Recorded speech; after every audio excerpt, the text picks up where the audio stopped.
Welcome back to Conversations for the Good. Good morning, Dr. Jane. Good morning, Anna. How are you today? I'm doing good. I hope you're having a great week.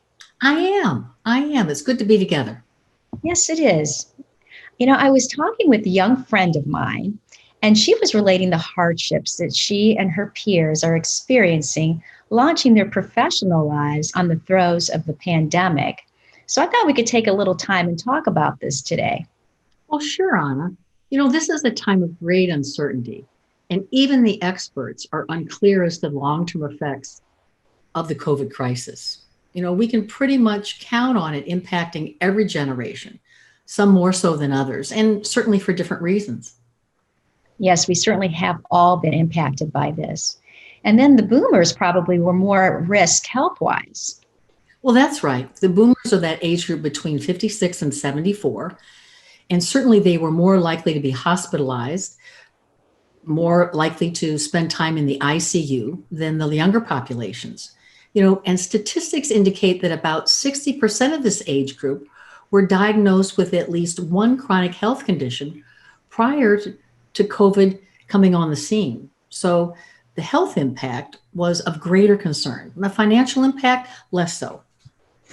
Well, that makes total sense. I mean, they're older, they have been in the workforce longer, more financially stable, maybe even retired or getting close to retiring. Well, yes.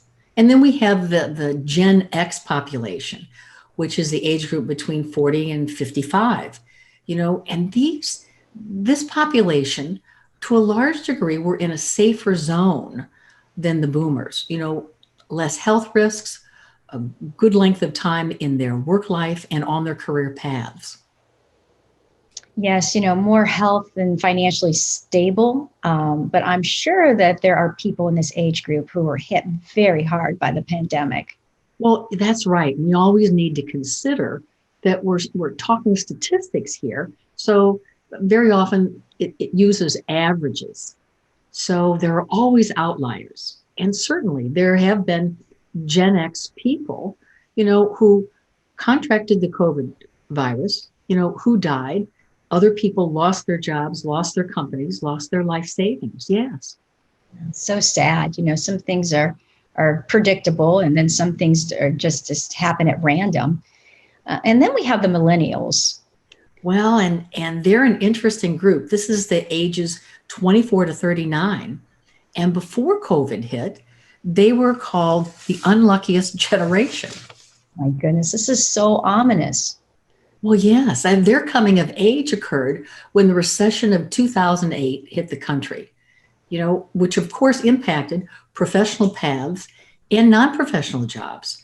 So now again, at a pivotal time when they're building their lives and they're actually taking some of the greatest financial hits. I mean, they're really getting it. And the impact interferes with major life milestones, those milestones like securing a job, really anchoring in, continuing one's education and training, marriage, having children, being able to afford a home. Those are a lot of dreams to give up on or to put on hold indefinitely. Well, yes. And the millennials are also seeing health risks, believe it or not.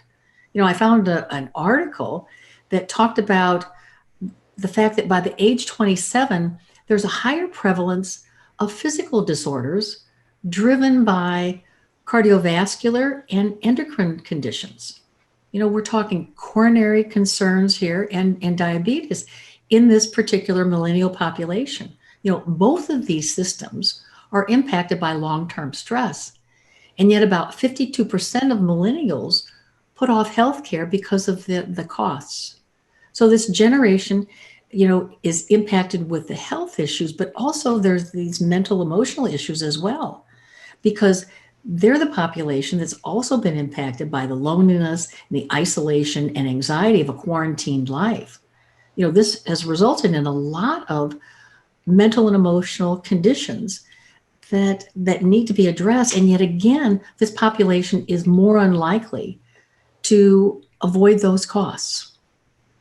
Wow, what a load to have to carry at any age that should be filled with promise and opportunity. For the millennials, it's time of financial insecurity and serious health concerns. Yes, financial uncertainty, and working from home also doesn't necessarily mean that you're saving any money. There's an increase in grocery bills for one. And the reality is that about one half of Americans under the age of 45 have either lost their jobs or had their hours significantly cut since COVID. And we can both attest to working from home also sets up that feeling of feeling less connected to our coworkers and our employers and the populations that we actually work with. And this very often feeds job-related stress. Oh, yes, it certainly does. And then there's another younger generation, Generation Z. They must be really feeling the kick of the pandemic. Well, yes, this includes the ages 18 to 23. And you're right, Anna, this is the worst time to be entering the job market. They're just getting started. Interviews have been canceled or conducted online. They're facing lower pay, reduced hours, or the fact that there are just no jobs available.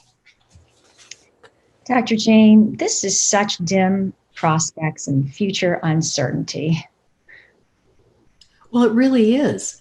The impact for the Gen Z is that it hits every aspect of their life, financial, personal independence, social connections, the future of their education and training, their career plans.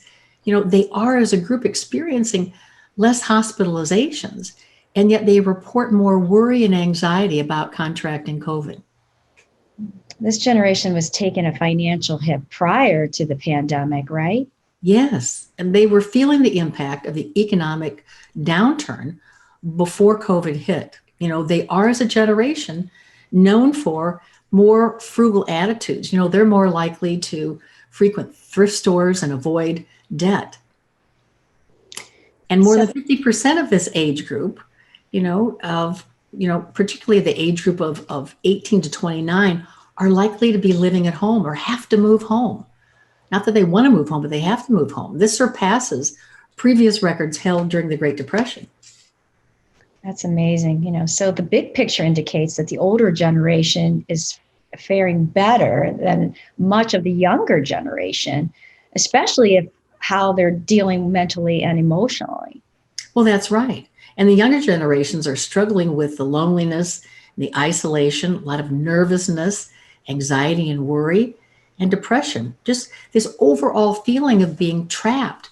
The usual means of relieving stress, like workouts or exercise, outdoor recreation, socializing, have all been significantly curtailed.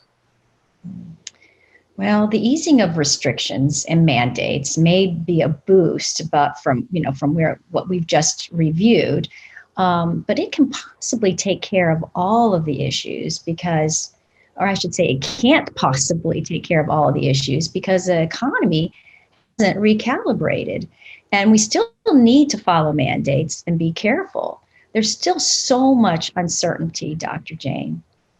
So once again, Anna, we really have to turn toward what we have control over and recognize what is outside of our control. And our thinking has a major influence on the quality of life. And when times are hard, the mind very often can entrap us with feelings of failure and blame, for unfulfilled ambitions. We can be our own worst enemy. I call this the inner judge or the inner critic. And the overthinking and ruminating get the mind really, really can get the mind into ruts. And try as we may to disengage, it seems like nothing works. And this often is referred to as painful engagement, and rightfully so. It is painful. Yeah, we covered this in the mindfulness class. I remember that, and it takes over the thinking, and we can't talk our way out of it, right? Well, that's right. Plus, it tends to influence how we see ourselves, others, the world, even the past. And we're likely to see ourselves and the world with kind of a negative lens. So everything is seen in a negative value. And this is that downward spiral that we can often slide into, which is it's really about, increased stress, and there's more negative thinking, ruminating, heightened reactivity, more anxiety and depression. It's all part of that. And then there's also part of being trapped is a feeling of learned helplessness. Yes, I think I remember this from the experiment that we did. I mean, not that we did, that we talked about the experiment with the dogs during Right. the class, isn't it? Yeah, good memory on it. Yes, the experimentation was dogs were trained in cages to do various tricks to turn off an electrical current on the floor of the cage. So they learned very quickly how to press buttons and move levers and ring bells and all of that to turn off their discomfort. But then what the experimenters did was they left the current running, and no matter what the dogs did, no trick worked. They couldn't turn off the current. So the dogs eventually just laid down, no longer made any attempts. They gave up, kind of threw in the towel, so to speak. Thinking of this makes me so sad. And this is likely what some of the millennials and the Gen Z population could wind up doing, just giving up on themselves and giving up on life. Well, that's certainly a possibility, Anna. There are multiple negative influences convening in their lives, both in previous years and also currently. The key is to recognize and be open to doing things differently. Not so easy when you're in painful engagement. Yes, that's truly a tough call when you're feeling funky. Where would one start? Well, the truth of the matter is that tiny changes in what we do, whether we want to do them or not, can shift how we feel. And these I very often call the nanos. There are many practices or many activities that have the potential for making big shifts over time. It's really some things that can kind of keep us from really sinking into the painful engagement. I always suggest we start simple, something as simple as noticing the breath, going to the breath, noticing the in-breath and the out-breath. We've done this time and time again. Noticing the thought patterns. And when I'm focused on the breath, I'm actually able to pull myself out of that negative thought stream and really become aware of the here and now. And then bringing this mindfulness, this present moment awareness into activities throughout the day, no matter what we're doing. We could be driving or walking, preparing food, doing the laundry. Just stop, take a nice, easy breath, register the sensations of the in-breath and the out-breath, and become totally focused. Become totally focused on whatever the activity is that I'm engaged in. Sipping the soup, chopping the pepper, folding the washcloth, just breathing and noticing. Again, getting ourselves just a little bit of relief. We've also talked about, and we have the video and the podcast called the 3-minute breathing space, which again helps us move out of that funky place, the funky thinking, and really allows us to re-engage with present moment awareness. Other things that we can do would be things like do something pleasurable, nourish the body, nourish and nurture ourselves, take that easy walk, enjoy a sunset, pet the dog, being totally in that experience in the moment. Other things that we can do would be things like do something that gives us some satisfaction. That could be some sense of small achievement and small sense of personal agency, that I had control over my life.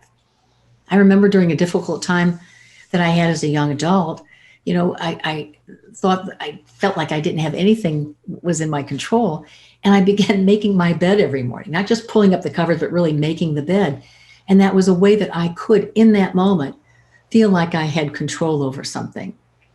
So it could also be learning something new or self-mastery, doing something that I've been putting off, answering those emails, paying those bills, reorganizing the closet. There are a myriad of little things that we can do. Doesn't mean we have to do the whole project at one time. Break it down into manageable parts.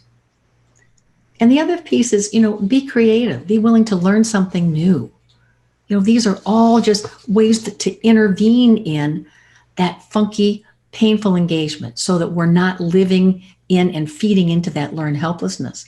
Maintain social connections. This is really incredibly important. And as the restrictions are lifted, it's important to be mindful of our safety for our sake and also for others as well. It's also about making ourselves available to be kind to someone or help someone out. Even a kind word can make a difference, or running an errand for someone. And also the loving kindness meditation that's in our video and podcast library.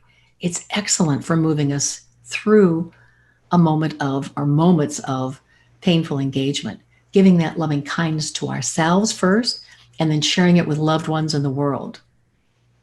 And also, lastly, Anna, it's about seek what we need. That's incredibly important. This includes professional support when one is feeling stuck or feelings begin to worsen. There are many hotlines, public mental health outreach programs that have professionals available for people to talk to if they call in. Yes, there's so many wonderful programs out there right now that people can reach out to. So, and these are all such good starting points, Dr. Jane. I hope our dear millennials and Gen Zs will be inspired to act. Even the nanos have an impact. I know that for a fact. I've used those personally. So thank you, Dr. Jane. Until our next conversation. Thank you, Anna.